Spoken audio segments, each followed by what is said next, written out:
వేదికపైన పెద్దలకి, ఇక్కడ ఆసీనులైన పెద్దలందరికీ కూడా ఉద్యమాభివందనాలు తెలుపుతూ, ముఖ్యంగా మొన్న జరిగిన మార్చి సందర్భంగా నాకు అనిపించింది ఏంటంటే, ఇది విమర్శ కాదు, దయచేసి సద్విమర్శగానే తీసుకోవాలి అందరూ. అదొక కేవలం మన బల ప్రదర్శనగానే అనిపించింది. నువ్వే చేయగలుగుతావా, నేను చేయలేనా చూడు అనే రకంగానే ఉందనిపించింది. కానీ దానికి ప్రాపర్గా ఒక డైరెక్షన్ మనం ఇవ్వగలిగినామా అంటే ఇవ్వలేదనే అనిపిస్తుంది నాకైతే.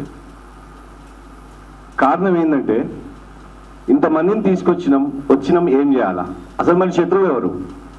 మొట్టమొదటి మనం నిర్ణయించుకోవాల్సింది ఏంటి, మన శత్రువు ఎవరు, ఎవరితో కొట్లాడుతున్నాం. సక్సెస్ఫుల్గా లక్షలాది మంది వచ్చేసారు, చూసినాం. మా ఆకాంక్ష అంతా ప్రజాస్వామ్యయుతంగా మేము మా ప్రజల ఆకాంక్షను మేము తెలియపరిచినాం ప్రపంచానికి.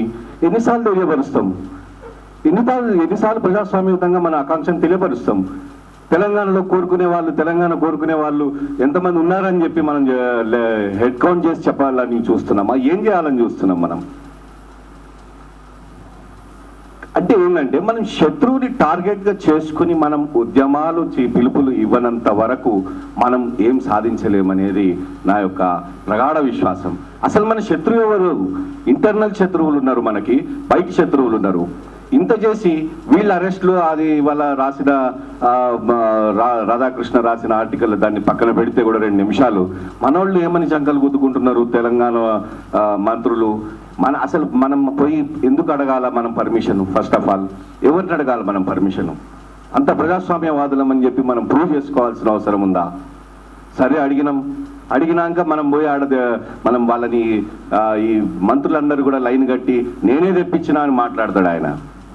నేనే నా వల్లనే పర్మిషన్ ఇచ్చినాం, అందుకే మీరు సభ పెట్టుకోగలిగారు అని చెప్పేసి తెలంగాణ మంత్రులు ఒక పక్కన చంకలు గుద్దుకుంటున్నారు. దానికే వాళ్ళు తెలంగాణ వాదులుగా మురిసిపోతున్నారు. ఎంతో చేసినాం మేము తెలంగాణకని, పర్మిషన్ ఇప్పించిండట పెద్ద సారు మనకి.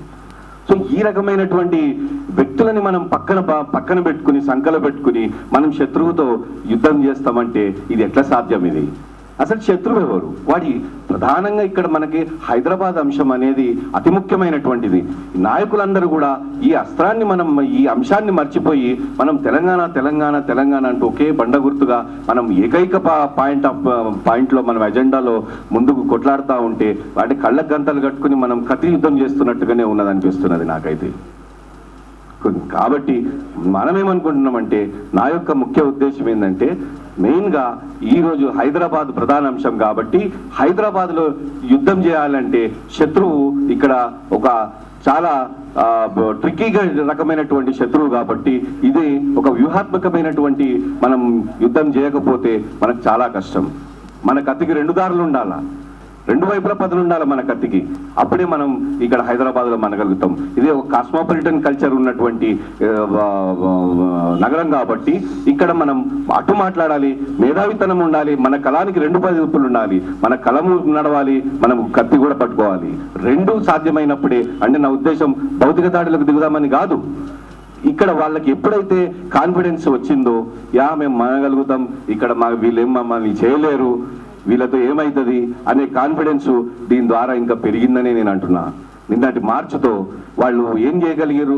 పోలీస్ వ్యవస్థను పెట్టి ఒత్తి వీళ్ళు మనం నిలువరించగలుగుతాం వీళ్ళని అనే ఒక కాన్ఫిడెన్స్ వాళ్ళలో పెరిగింది. అలా దానికి మనం అవకాశం ఇచ్చినాం. సరే, దాన్ని అంటే వైలెన్స్ దిగాలని కాదు దాని ఉద్దేశం. నేనేమంటున్నా అంటే, వాళ్ళని టార్గెట్ చేసి మనం పిలుపులిస్తే కనుక డెఫినెట్గా వాళ్ళు భయపడతారు. ఇక్కడ ఈ గడ్డ మీద వాళ్ళు మేము బతకలేమురా దేవుడా అనే పరిస్థితి మనం తీసుకురాగలిగితే తప్పకుండా మనం తెలంగాణను సాధించుకోగలుగుతామని చెప్పేసి నేను ప్రగాఢంగా విశ్వసిస్తున్నా. కాబట్టి ఇక్కడ హైదరాబాద్ నగరాన్ని టార్గెట్గా చేసుకుని వాళ్ళ ఆర్థిక మూలాలను దెబ్బతీస్తూనే వాళ్ళకి ఈ గడ్డ మీద బతకలేని పరిస్థితి మనం క్రియేట్ చేయగలిగిన రోజు, మనం మానసికంగా మన ప్రజలను మనం సిద్ధం చేయగలిగిన రోజు తప్పకుండా మనం చేయగలుగుతాం. అందుకే బెల్లయ్య నాయక్ గారు అన్నట్టుగా, లక్ష్మణ్ గారు అన్నట్టుగా ఈరోజు మనం అందరం కూడా ఒక అన్ని సంఘాలతో కలిపి ఒక బ్రాడ్ బేస్డ్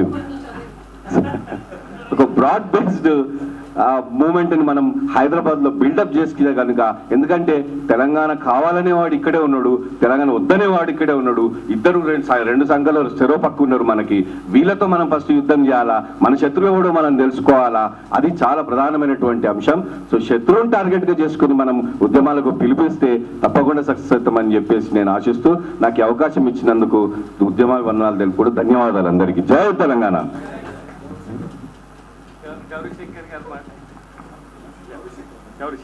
ఒక్కటి అంటే నేను సార్ నాకు ఒకటి మీరు ఏమనుకోకపోతే మీరు నన్ను ఒకటి అంటే కొద్ది స్టూపిడ్ క్వశ్చన్. ఇప్పుడు మరి ఎవరు ఆపుతున్నారు వైలెన్స్ చేయకుండా? అంటే అటాక్ చేయడానికి ఇట్లా పర్మిషన్లు కావాలన్నా, చర్చలు కావాలన్నా? అంటే ఇంట్లో ఎంతమంది చేయగలరండి నాకు చెప్పండి సార్. ఇప్పుడు ఆర్థిక మూలాల మీద ఇప్పుడు నేనేమని సార్ అంటే కాదు, మీరు చేయగలరా? మరి ఎవరు అంటే చేసిన వాళ్ళు నేను చూస్తాను సార్, పిరగాళ్ళు వచ్చి చెప్తారు 7-8 కేసులు పెట్టి సార్ నన్ను మళ్ళా 78 కేసులు పెట్టి వాళ్ళని చూస్తే నాకు ఎట్లా అంటే మనము మన పిల్లగాడిని చదువుకోవాలి. అందుకే సార్ దయచేసి మీరు చేయదలుచుకుని చేయండి. ఎవరైనా ఇక్కడ చర్చలు కావాలా, పర్మిషన్లు కావాలా, రెజల్యూషన్ కావాలా? చెయ్యని మనము చెయ్యని విషయం వేరే పిల్లగాడు చేయాలని నేను మాత్రం నాకు చెప్పే మోరల్ ధైర్యం లేదు సార్. మీరు దయచేసి మీరు ఏమన్నా అనుకోండి, నన్ను డిఫీట్ అనుకోండి, కానీ వాళ్ళని చూసిన తర్వాత మన పిల్లగాడిని మనము మన బిడ్డను మన కొడుకును కనుక పంపించలేండి దయచేసి. అవి చాలా మాట్లాడింది, చాలా విన్నాం సార్. అది ఐడియాలజికల్గా మీరు వేరే మీటింగ్ పెట్టుకోండి, డిబేట్ చేసుకోండి, రెజల్యూషన్. కానీ నేను మాత్రము ఆ విషయంలో సార్ నన్ను క్షమించండి. మీరు పోగలరా? మరి నాకు పర్మిషన్ చర్చ ఎందుకు చెప్పండి. తర్వాత మీ బిడ్డను పంపగలరా? నేనైతే పంపలేను సార్. నా కొడుకు నేను పంపలేను సార్. కాయి పంపని నేను చేయను సార్.